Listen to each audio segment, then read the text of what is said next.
Assalamualaikum warahmatullahi wabarakatuh.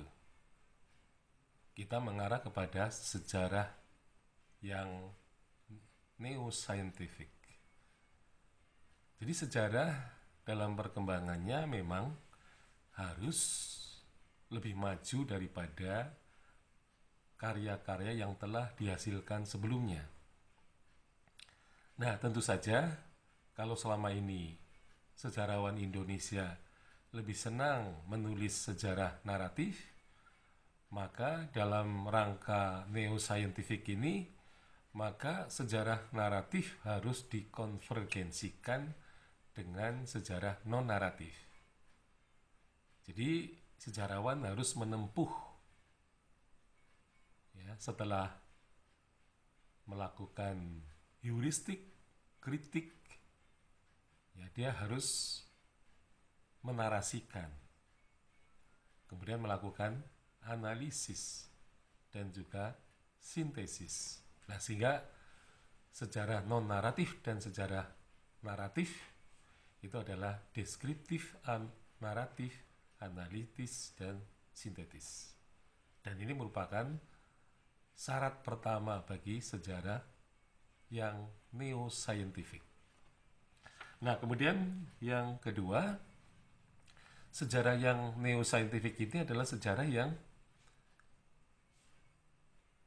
lebih maju lagi, ya, dalam arti harus mengawinkan metode-metode dari ilmu-ilmu bantu. Jadi sejarah tidak akan maju kalau hanya menuliskan atau mendeskriptifkan, ya, narasi yang hanya satu arah saja, itu hanya peristiwa sejarah. Tetapi fakta-fakta sejarah seringkali didukung oleh fakta-fakta lain, yaitu fakta-fakta sosiologis, ada fakta-fakta antropologis, ada fakta-fakta arkeologis, kemudian ada fakta-fakta, ya, hukum, ya, kemudian ada fakta-fakta yang berkaitan dengan filologis. Jadi ilmu-ilmu sosial dan ilmu budaya ini suatu hal yang wajib dikuasai oleh sejarawan. Jadi bagaimana kita mengumpulkan fakta antropologis? Ya, sejarawan harus bisa menguasai metode antropologi. Kalau ada fakta filologis, maka dia harus menguasai fakta filologi. Kalau ada data sosiologis, maka harus menguasai ilmu sosiologi, metode sosiologi. Dan kalau ada fakta hukum, harus menggunakan metode ilmu hukum. Jadi pada dasarnya sejarawan memang dituntut untuk menguasai metode-metode. Bahkan dalam laporannya, sejarawan harus bisa mengawinkan metode-metode yang mungkin di satu sisi bisa bertentangan, tapi di sisi lain adalah saling mendukung. Ya, karena bagaimanapun juga ketika orang melakukan penelitian sejarah, tentu ada fakta-fakta yang berasal dari luar dirinya. Itu ilmu-ilmu bantu itu, maka kita memerlukan ilmu bantu. Ilmu bantu kita harus menguasai metodenya, karena kita harus mencari data, ya, itu data antropologis, data sosiologis, data hukum yang berkaitan dengan suatu peristiwa. Jadi mengawinkan metode itu merupakan suatu keterampilan yang dibutuhkan oleh sejarawan masa kini untuk menguatkan dirinya. Jadi di sini ada semacam penguatan metode. Jadi penguatan metode akan tampak nanti pada hasilnya. Artinya karya sejarah itu memang diakui atau tidak akan selalu mengarah kepada multidimensi. Karena sejarah itu kecenderungannya berpangkal dari dimensi-dimensi. Jadi tidak mungkin sejarah itu disebabkan oleh sebab tunggal. Jadi tidak mungkin sebab tunggal. Tapi sebabnya bisa bermacam-macam, sehingga kita tadi perlu menganalisisnya dengan cara meminta bantuan ilmu-ilmu di sekitar sejarah yang bisa memberikan bantuan. Nah, tentu saja mengawinkan metode ini suatu hal yang mungkin bagi para sejarawan adalah merupakan langkah yang sulit, karena ini merupakan tuntutan yang memang seharusnya bisa dilakukan. Nah, tentu saja sejarawan yang melakukan pengawinan metode-metode itu adalah sejarawan lokal. Jadi memang pada awal mulanya sejarah lokal itu memang dituntut banyak ya untuk menguasai ilmu-ilmu lain di sekitar ilmu sejarah. Karena data sejarah ini selalu bersentuhan dengan data dari ilmu lain. Sehingga karena ada kesesuaian antara ilmu sejarah dengan ilmu yang lain, maka mau tidak mau seorang sejarawan itu harus bisa menguasai metode-metode yang ada dalam ilmu lain. Jadi dengan demikian, dengan berpangkal dari sejarawan lokal yang kemudian mempelajari secara penuh metode-metode ilmu lain dengan mengawinkan metode-metode lain, maka yang terjadi adalah sejarawan lokal itu akan menjadi sejarawan yang paripurna, sejarawan yang sempurna, karena dia mempunyai penguasaan terhadap ilmu-ilmu lain, disiplin-disiplin lain, bisa menguasai dimensi-dimensi lain, sehingga sejarawan itu benar-benar mendudukkan dirinya pada sejarawan yang paripurna.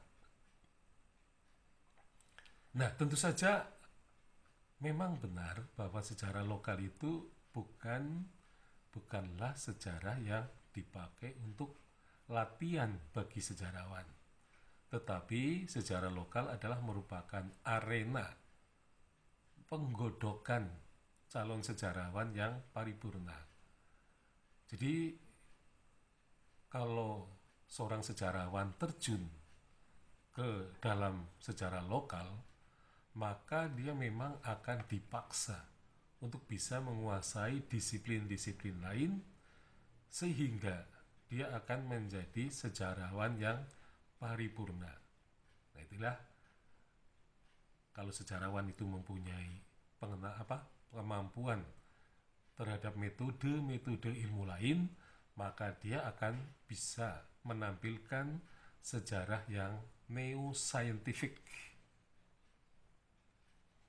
Nah, kemudian yang ketiga berkaitan dengan pendekatan. Profesor Sartono Kartodidjo menulis bukunya ya mengenai pendekatan ilmu-ilmu sosial yang kaitannya dengan penulisan sejarah. Jadi menurut saya pendekatan ilmu-ilmu sosial untuk ilmu sejarah itu ternyata memang tidak mencukupi kebutuhan ilmu sejarah untuk menjelaskan peristiwa-peristiwa yang telah terjadi. Jadi sebenarnya tidak lengkap pengetahuan yang diperoleh dengan pendekatan ilmu sosial, sehingga perlu ada pendekatan yang lain, yaitu pendekatan ilmu-ilmu budaya. Nah, mengapa begitu? Karena pendekatan ilmu-ilmu sosial itu hanya menghasilkan fakta yang disebut dengan sosifek, fakta sosial. Itu fakta di mana individu-individu itu selalu berhubungan, berinteraksi dan berinteraksi dan saling memberi dan menerima. Ya. Nah, itulah yang cenderung tampak dari sosifek. Nah, padahal fakta dalam sejarah itu tidak hanya sosifek, tetapi ada mentifek dan artifek. Bahkan dengan pendekatan ilmu-ilmu budaya, maka mentifek, sosifek, dan artifek itu akan bisa diungkap secara bersama-sama. Jadi pengetahuan ilmu-ilmu budaya itu akan menampilkan ketiga-tiganya. Sementara pendekatan ilmu sosial hanya menampilkan sosifek saja. Nah, mengapa begitu? Ya karena mentifek itu selalu terdapat pada sumber-sumber tertulis. Jadi misalnya orang membaca tulisan dalam bentuk biografi atau autobiografi, surat-surat, buku harian, memoir, kemudian surat-surat resmi, ya, arsip-arsip resmi. Nah, di situ pasti ada penjelasan mengenai pemikiran. Ya, jadi yang namanya mentifek ini kalau dalam antropologi itu disebut sebagai antropologi adalah sistem budaya, cultural system. Jadi cultural system atau sistem budaya ini kan berkaitan dengan gagasan-gagasan, ide-ide, norma-norma, nilai-nilai, adat istiadat gitu ya, etika gitu ya. Jadi di situ terdapat mentifek. Nah, dari mentifek ini kemudian orang menghasilkan sosifek. Nah, manusia yang saling berinteraksi itu kemudian menghasilkan artifek, menghasilkan benda-benda fisik yang disebut benda-benda budaya fisik. Jadi fakta sejarah itu terjadi secara prosesial ya, antara pikiran, tindakan, dan benda. Jadi tidak mungkin ada fakta benda tanpa ada fakta sosial atau mentifek atau sosifek ya. Jadi sosifek tidak ada tanpa mentifek. Jadi itu berurutan dan merupakan proses yang harus dilalui. Mentifek, sosifek, artifek. Nah, kemudian dari sejarah yang neosaintifik ini, karena ini berkaitan dengan ilmu-ilmu bantu, maka sejarah yang tadinya merupakan ilmu diakronis, yaitu ilmu yang cenderung mengarah kepada waktu yang secara kronologis, maka di sini muncul sejarah tematis. Dan dari sinilah sebenarnya ketematisan sejarah ini berawal dari sinkronis, ya, dari sinkronisnya ilmu-ilmu bantu. Jadi ada diakronis dan sinkronis. Jadi sinkronis ini akan menghasilkan sinkronis itu akan menghasilkan sejarah tematis. Nah, sehingga dengan adanya sinkronisasi ini, maka sejarah itu menjadi kaya raya. Sejarah itu mempunyai tema yang begitu banyak, ya, kita tidak akan kesulitan mencari tema penelitian sejarah dengan sinkronisasi ini. Jadi ada sinkronisme, ya, diakronisme dan sinkronisme. Jadi sinkronis ini menyebabkan sejarah itu akan meluas, ya, meluas dalam ruang.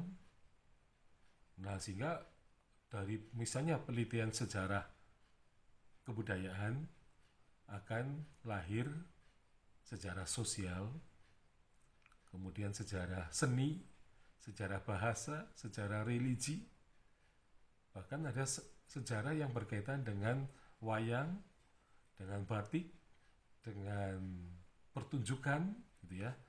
Jadi sebenarnya di sini muncul tema-tema baru yang pada waktu yang lalu sejarawan itu selalu melakukan penelitian sejarah yang cenderung mengarah kepada sejarah politik gaya lama, tentu saja. Itu politik gaya lama atau yang disebut sebagai sejarah konvensional. Jadi sejarah konvensional itu sebenarnya juga nasibnya merupakan awal dari penulisan sejarah. Jadi meskipun itu sudah dikatakan kuno, seperti tadi ya, nasibnya sejarah naratif, tetapi sejarah konvensional itu juga sebenarnya merupakan langkah awal bagi penulisan sejarah modern. Nah, sejarah modern inilah yang neoscientific ini. Artinya naratif dan non-naratif digabungkan. Ya. Kemudian pendekatan sosial dan pendekatan ilmu budaya digabungkan, ya, supaya sejarahnya lebih hidup, ya, bisa berkembang, tidak berjalan di tempat. Nah, sehingga kemudian sejarah Indonesia pun akan mengalami perkembangan yang nyata dengan adanya pendekatan ilmu sosial dan juga pendekatan ilmu budaya. Jadi kalau ilmu budaya bisa menemukan 3 fakta sekaligus, mentifek, sosifek, dan artifek, sementara pendekatan ilmu sosial cenderung hanya ke arah sosifek, ya. Nah, ini jadi lebih sempit, gitu ya. Nah, kemudian yang berikutnya, sejarah yang neoscientific itu bukan counter point of view. Jadi counter point of view, misalnya, ya, kita melihat bahwa sebelum merdeka, bangsa Indonesia mengalami penjajahan historiografi. Maka di Indonesia berkembang penulisan sejarah kolonial atau historiografi kolonial. Jadi point of view-nya itu adalah sejarah kolonial. Nah, orang ingin menulis sejarah Indonesia yang neoscientific, maka caranya bukan sebagai counter point of view. Ya, jadi bukan balasan, bukan perlawanan, bukan pula, ya, mengkontradiksi, ya, atau mengkontroversi, tetapi menyajikan karya yang baru, tetapi tadi disajikan secara deskriptif, naratif, analitis, dan sintesis. Jadi kalau counterpoint of view, maka yang terjadi adalah sejarah Indonesia tidak berkembang. Artinya sebenarnya dengan hanya counterpoint of view itu, sejarah Indonesia itu menjadi sejarah yang mandul. Artinya sejarawan Indonesia itu tidak kreatif, tidak menampilkan sesuatu yang baru, tetapi menampilkan yang lama tetapi hanya dibalik saja. Jadi orang membalik-balik itu gampang. Membalik tangan di atas, kemudian di kiri, gitu ya. Nah, tentu saja bolak-balik ini termasuk hal yang mudah dilakukan. Karena mudah, maka tentu saja hasilnya bukanlah karya sejarah yang berkualitas. Ada kecenderungan, ya, ada aroma yang berbau-bau copy paste dan juga berbau plagiarisme. Nah, kalau sejarawan Indonesia melakukan plagiarisme terhadap karya-karya Belanda dengan cara counterpoint of view, maka sejarawan Indonesia itu sebenarnya tidak menghasilkan apa-apa. Nah, supaya bukan counterpoint of view, sejarawan Indonesia itu harus melakukan penelitian sendiri, mencari data sendiri dengan heuristik, kemudian data yang sudah diperoleh dilakukan kritik, kemudian kritik dilakukan interpretasi atau penafsiran, dan kemudian baru ditulis, yaitu historiografi. Jadi kalau tidak menempuh itu, maka jangan katakan apa sumbangan saya terhadap sejarah. Karena kalau hanya counterpoint of view, berarti saya tidak melakukan apa-apa. Saya hanya meniru-niru saja, hanya membalik-balik saja penafsiran. Dan tentu saja pekerjaan membalik-balik penafsiran adalah pekerjaan yang lebih mudah dan ringan. Nah, oleh karena itu, sejarawan Indonesia harus melakukan penelitian dengan metode yang tadi dikawinkan karena mengandung data yang beraneka ragam, yaitu ada datum-datum yang berbeda, ada datum sejarah, datum antropologi, datum sosiologi, datum hukum, datum filologi, datum numismatik, ya, datum arkeologi, datum epigrafi, dan saya kira masih banyak datum-datum yang perlu diungkap. Nah, jadi kita harus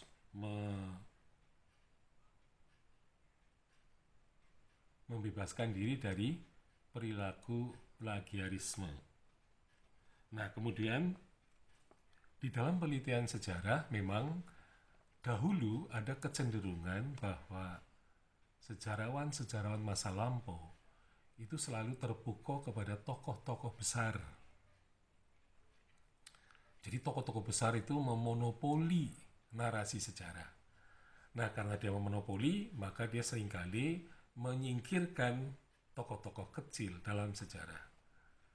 Jadi tokoh-tokoh besar seringkali dianggap lebih berperan di dalam sejarah. Padahal kehadiran tokoh besar itu didukung oleh tokoh-tokoh kecil. Jadi kita bisa bayangkan bagaimana seorang Pangeran Diponegoro misalnya, dia bertarung, ya, bertempur dengan Belanda, tapi tidak ada prajurit-prajuritnya, tidak ada pasukan-pasukannya, tidak ada komandan-komandannya. Jadi Diponegoro bertempur sendiri dengan Belanda. Saya yakin itu tidak mungkin. Jadi di situ ada tokoh-tokoh kecil seperti petani misalnya, ya, yang membantu misalnya logistik dalam perang. Kemudian ada prajurit, ya, yang ikut bertempur. Kemudian komandan atau panglima-panglima yang mendukung juga Pangeran Diponegoro sehingga perang bisa dilakukan dan bisa misalnya bertahan selama 5 tahun. Nah, itulah kalau perang sendiri saya kira mungkin 1-2 hari atau 3 hari sudah selesai. Tapi kalau pertempuran secara kolektif, maka di situ pasti ada tokoh besar, pasti ada tokoh kecil. Nah, tetapi nasib sejarah memang begitu. Tokoh-tokoh kecil sering dianggap tidak penting. Ya, tetapi ketika ada sejarawan seperti Sartono Kartotirjo yang ingin menampilkan tokoh-tokoh petani, ya, tokoh-tokoh kecil, dan dia berusaha mengurangi tokoh-tokoh besar, maka tindakan itu pun tidak bisa ditolerir. Artinya, sebenarnya dalam sejarah harus ditampilkan secara seimbang antara tokoh-tokoh besar dan tokoh-tokoh kecil. Tidak dinarasikan tokoh kecil lebih besar atau tokoh besar lebih besar, gitu ya. Jadi mereka sebenarnya saling mendukung. Nah, sehingga ketika menulis sejarah, maka tokoh-tokoh besar dan tokoh-tokoh kecil ditampilkan bersama-sama dalam suatu kerjasama. Ya. Nah, sehingga mereka bisa melawan, ya, misalnya dalam perang Diponegoro, Imam Bonjol, perang Aceh dan sebagainya. Tanpa adanya orang kecil, maka orang-orang besar itu tidak ada artinya. Begitu pula juga tanpa tokoh besar, sejarah juga tidak ada artinya bagi tokoh-tokoh kecil. Jadi artinya baik tokoh besar dan tokoh kecil itu merupakan tokoh yang saling bersinergi. Ya, jadi kita tidak boleh katakanlah mengkultuskan yang besar dan mengecilkan yang kecil, tapi mereka sama-sama saling mendukung, ya, saling membangun, ya, kerjasama yang akhirnya memang saling menguntungkan. Seorang bisa disebut raja karena ada rakyat. Ada pemimpin, pasti ada rakyat. Jadi tidak mungkin seorang presiden tanpa rakyat, seorang raja tanpa rakyat, itu tidak mungkin. Pasti harus ada rakyat. Kalau ada presiden dan rakyatnya tidak ada, maka dia tidak akan menjadi pemimpin. Jadi pada intinya antara pemimpin dan rakyat, antara orang kecil dan orang besar, itu saling membutuhkan, saling mendukung, dan bisa saling bekerja sama, dan akhirnya mereka bisa hidup selaras, ya. Makanya para pemimpin itu pada masa orang ketika berpikiran kosmogonis, ya, itu kecenderungannya pemimpin adalah penyelaras, penyeimbang antara pemimpin dan rakyatnya. Jadi seorang raja adalah pemimpin yang harus menyelaraskan dirinya dengan rakyatnya. Itulah yang namanya keserasian antara makrokosmos dan mikrokosmos. Jadi pemimpin harus menjaga kosmos, yaitu keserasian, ya, supaya tidak menimbulkan chaos. Jadi kalau seorang pemimpin gagal mewujudkan kosmos, maka yang terjadi adalah chaos. Terjadi kegoncangan, terjadi kehancuran, dan mungkin mengalami apa yang disebut dengan kiamat kubro, ya, yang di dalam sejarah zaman Hindu-Buddha itu disebut, kalau Kertanegara itu disebut Lena, ya, artinya kematian dirinya dan kehancuran kerajaan, atau istilah Mahapralaya. Jadi Mahapralaya itu adalah kematian sang raja dan kehancuran kerajaan. Nah, kalau raja tidak mampu menjaga kosmos, yang terjadi adalah tadi, yaitu chaos. Nah, tentu saja fungsi pemimpin ini sangat penting, rakyat juga sangat penting. Jadi kalau rakyat pemimpin adil, maka rakyat tidak akan melakukan tindakan yang menjatuhkan pemimpinnya. Jadi maka pemimpin itu harus menjaga keserasian dirinya dengan rakyatnya, agar rakyat itu tidak melakukan perlawanan, tidak melakukan pemberontakan, tidak melakukan kudeta berdarah, ya, atau katakanlah seperti people power, itu tidak akan terjadi manakala seorang pemimpin itu bisa menjaga apa kosmos itu. Dan yang terakhir, sejarah yang neo scientific itu tadi harus berpangkal kepada perpaduan antara sejarah naratif dan sejarah non naratif. Artinya penyajiannya harus deskriptif naratif, analitis, dan sintesis. Inilah hasil yang paling diharapkan oleh seorang sejarawan. Nah, sehingga inilah sejarah yang neo-scientific, sejarah yang benar-benar berwawasan ilmiah. Sekian, Assalamualaikum warahmatullahi wabarakatuh.